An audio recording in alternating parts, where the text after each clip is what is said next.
मुलजिमों को अरेस्ट किया है आकाश कासा और नितेश सिंटी। एनडीआर की टीम है, इंस्पेक्टर रामपाल, एसीपी उमेश भरतवाल और डीसीपी अमित गोयल के सुपरविजन में। आपको ध्यान होगा 3 दिसंबर को पंजाबी बाग में गोलियां चली थी। एक बहुत बड़ा व्यापारी है लेकर के, जिनका पंजाब में बहुत बड़ा काम है शराब का, और पहले शिरोमणि अकाली दल के एमएलए भी रहे हुए हैं। तो उनके घर पे करीब 5-6 गोलियां चली थी गेट के ऊपर, उनको डराने के लिए। तो केस बिल्कुल ही क्लूलेस था, क्योंकि लड़के ये जो अब आप देख रहे हो हरियाणा के लड़के हैं, वहाँ के आसपास का कोई लड़का भी नहीं था। उस टीम ने काफ़ी मेहनत से दोनों तरह से काम किया, टेक्निकल एनालिसिस भी किया और मैनुअल इनपुट्स भी लाए।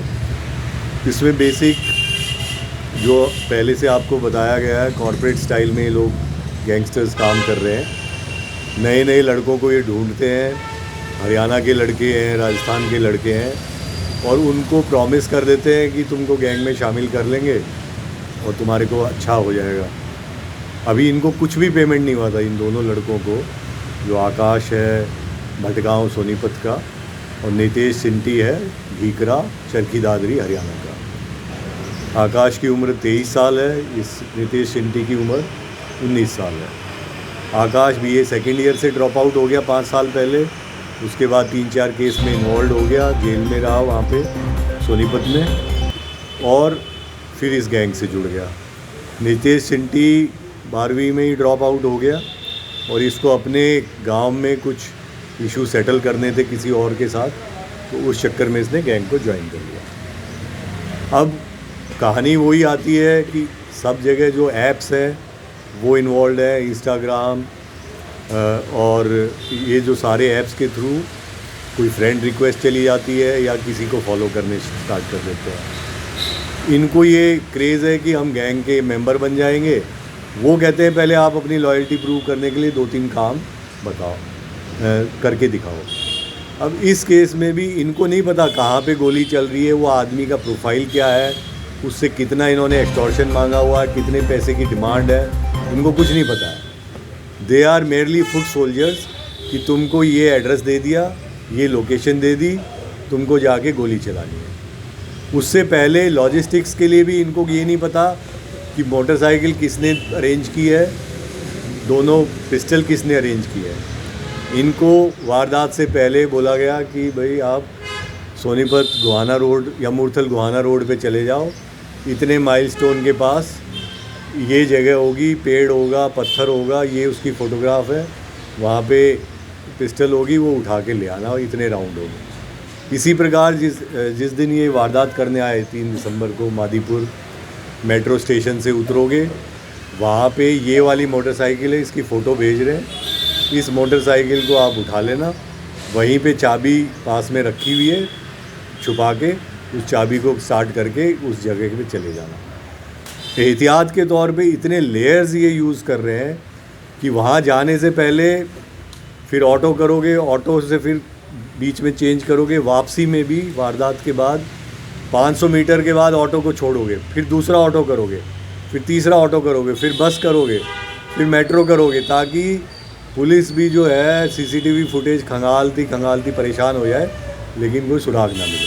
तो इसीलिए मैं कहूँगा कि बहुत ही काबिल तारीफ़ ये है जो टीम ने जो काम किया है, कि बिल्कुल क्लूलेस था। इनिशियली हमें वेस्ट डिस्ट्रिक्ट की टीम के साथ मिलके काम किया था, सीसीटीवी फुटेज वगैरह उनके साथ देखे थे। उसके लिए डीसीपी चित्र और डीसीपी अमित ने काफ़ी कोऑर्डिनेशन से काम किया था। लेकिन फिर वो आगे जाके डेड एंड आ जाते हैं कि क्योंकि ये इतनी बार बदलते हैं अपने मीन्स ऑफ ट्रांसपोर्ट को कि आगे जाने में मुश्किल हो जाती है। तो जैसा मैं बता रहा था कि ये दोनों तो हैं फुट सोल्जर। अब हम आगे लेयर्स पे काम कर रहे हैं। आगे जो इंटरनेशनल लिंक्स हैं वो गोल्डी बरार, लॉरेंस बिश्नोई, और उनके जो मीडियम लेवल के लिंक्स हैं वो दिल्ली में जो गोगी वाले गैंग है और बॉक्सर वाला गैंग है, वो लोग हैं। अब इनके पास, दोनों के पास एक ही आदमी फ़ोन कर रहा है, अलग अलग इंस्टा आईडी, अलग अलग अपने नाम से। किसी को कह रहा है कि मैं राधे कृष्ण बोल रहा हूँ, कहीं पे कुछ बोल रहा है, और इन दोनों को मिलवाता है। ये दोनों आपस में एक दूसरे को जानते भी नहीं हैं। वारदात से महज दो चार 5-7 दिन पहले इनको मिलवाया गया, फिर ये एक जगह इनको ठहराया गया। उसके बाद जैसा बताया लॉजिस्टिक्स अलग अलग जगह से अरेंज कराया गया। तो बहुत ही प्रोफेशनली प्लान्ड मैनर पे किया जा रहा है। और इनका जो इतिहास है, जिनके ऊपर गोली चलाई है, पंजाब में इनको ऑलरेडी इस गैंग ने टारगेट किया हुआ था। इनके जो लिकर के एस्टेब्लिशमेंट है 2 वो जला भी चुके थे, और अब इनको ये लग रहा था कि ये दिल्ली में रह रहे हैं तो सेफ़ है। वो मैसेज भेजने के लिए इन्होंने कहा, क्योंकि पंजाब वाले केसेस में शायद अभी वर्कआउट नहीं हुए थे कि पंजाब में कौन है। तो ये आकाश कस्सा जो है, इसके ऊपर 4 क्रिमिनल केस है, और पहले इसके ऊपर 307 का भी एक केस है अपने गांव का। उसके बाद पिछले 5 साल से ये कोई काम नहीं कर रहा है। इसको पैसे की सख्त ज़रूरत थी। इसको ये कहा गया कि तू ये काम करेगा तो तेरी जो फाइनेंशियल हालत, इसके बच्चे भी हैं 2, कि उन सब का परवरिश वगैरह में तेरे को आसानी होगी। और नितेश चिंटी जो है, इसका जो मैंने बताया गांव में राइवलरी है। तो ये केवल कि तू पहले हमारे कहने पे गोली चला के आ जा, उसके बाद हम तेरे को सपोर्ट करेंगे, फाइनेंशियली भी सपोर्ट करेंगे। आज तक इन दोनों को एक भी पैसा, जो इनका वर्जन है, अभी तक कोई पैसा नहीं मिला है कि तेरा ध्यान रखेंगे बस। तो वो है। बाकी इसमें हमारा प्रयास ये रहेगा आगे कि जो भी फाइनेंशियल लिंक्स है, जो आगे लॉजिस्टिक प्रोवाइडर है, उन सबको हम ट्रेस करेंगे। और इस टीम में पीछे भी इन्होंने बहुत अच्छे काम किए थे।